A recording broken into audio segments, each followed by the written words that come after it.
एक बार की बात है, महात्मा बुद्ध के शिष्य आनंद कहीं जा रहे थे। रास्ते में उन्होंने देखा कि एक अधेड़ व्यक्ति एक चट्टान पर बैठा रो रहा है।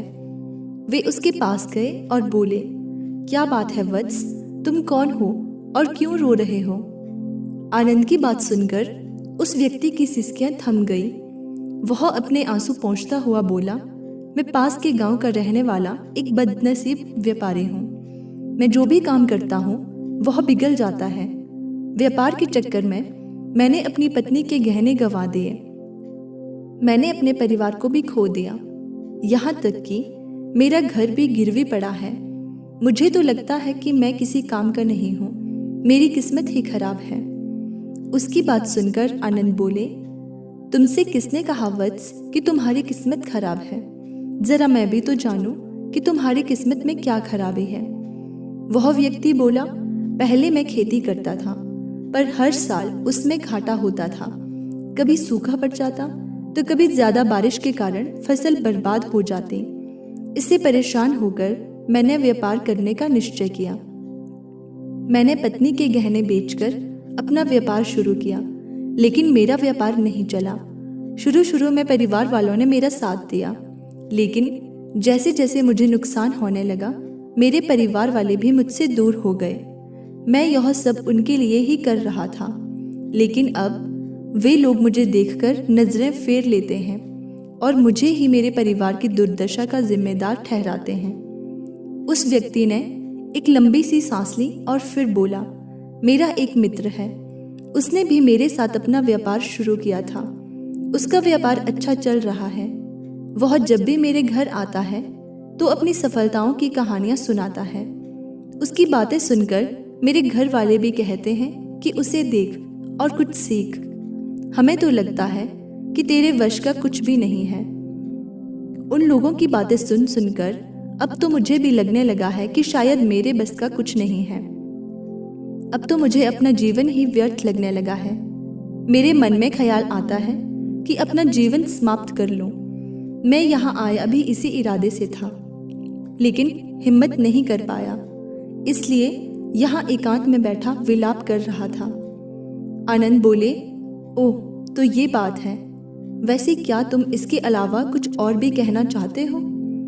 उनकी बात सुनकर वह व्यक्ति बोला, एक ओर मेरा हर काम खराब हो जाता है, दूसरी ओर मेरा मित्र है जो हर समय मुझे नीचा दिखाने का प्रयत्न करता रहता है।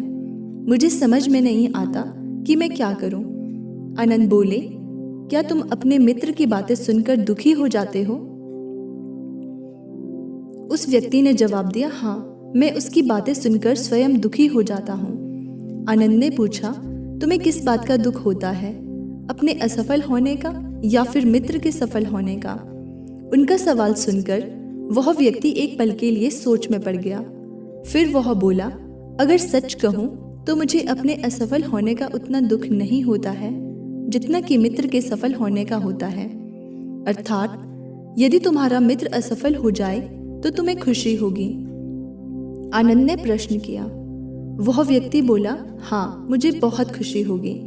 इसका मतलब है कि तुम्हारी खुशी तुम्हारे मित्र पर निर्भर है। आनंद बोले, अगर वह चाहे तो तुम्हें खुश कर सकता है, और अगर वह चाहे तो तुम्हें दुखी कर सकता है। तुम स्वयं से ना तो खुश हो सकते हो और ना ही दुखी हो सकते हो, अर्थात तुम अपने मित्र के गुलाम हो गए हो, इसलिए तुम्हारा कुछ नहीं हो सकता।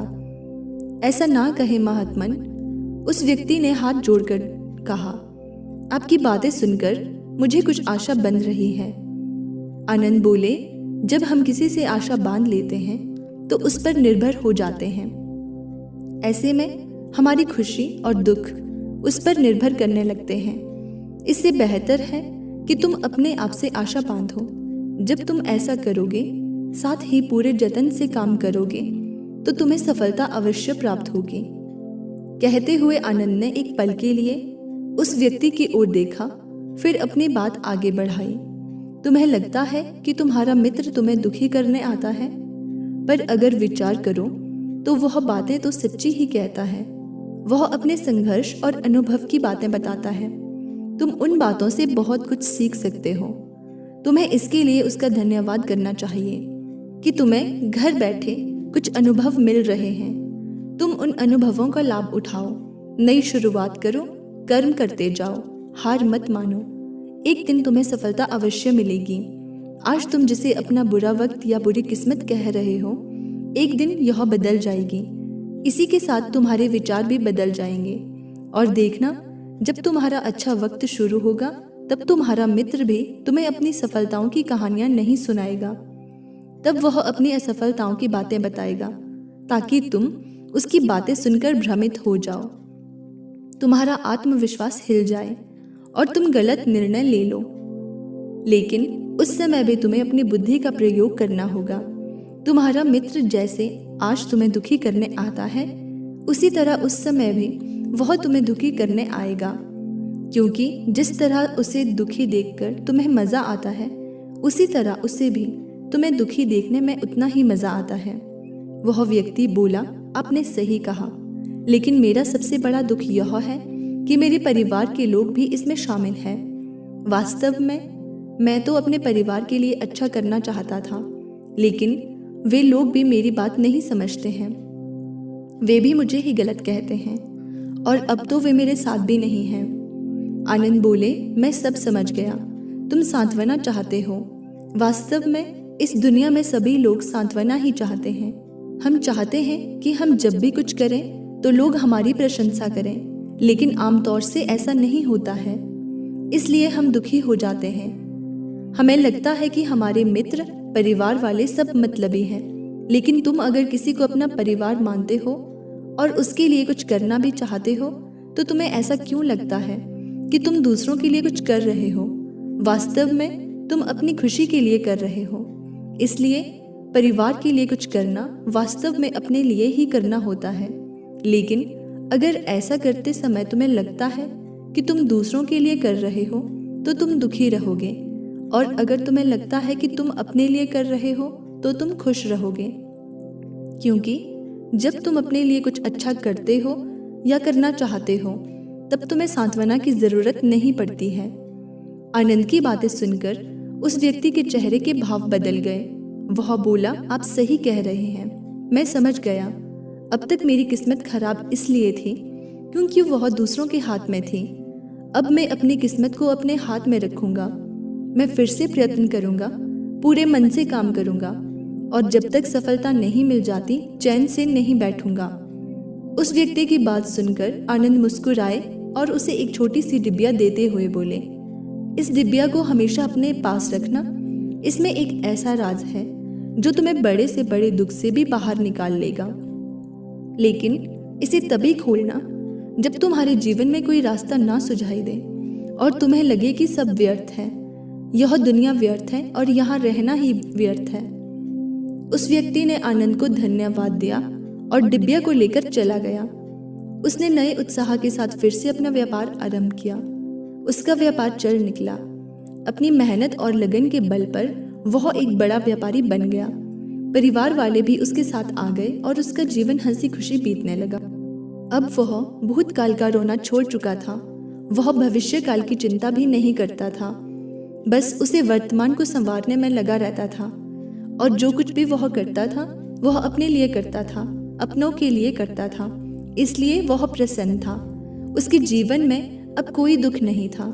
लेकिन वक्त हमेशा एक जैसा नहीं रहता है, वह बदलता रहता है। उसके जीवन में भी बदलाव आया। एक दिन उसके राज्य पर पड़ोसी राजा ने चढ़ाई कर दी। उसने इस राज्य पर अपना कब्जा कर लिया। उसके सैनिकों ने चारों ओर लूट मार मचा दी। उन्होंने व्यापारी का सारा धन लूट लिया। उसके घर में आग लगा दी। जान बचाने के लिए उसे अपने परिवार के साथ वहां से भागना पड़ा। वह व्यक्ति अपने परिवार के साथ कई दिनों तक इधर उधर भटकता रहा। वह दाने दाने को मोहताज हो गया। उसका बच्चा बीमार हो गया। इलाज के अभाव में वह तड़पने लगा। यह देखकर उसका हृदय चित्कार कर उठा। वह कैसे अपने बच्चे का इलाज कराए? उसके पास तो खाने के लिए भी पैसे नहीं थे। ऐसे में उसे एक बार फिर निराशा ने घेर लिया। उसे लगने लगा कि उसका जीवन व्यर्थ है, सारी दुनिया व्यर्थ है, किसी भी बात का कोई मतलब नहीं है।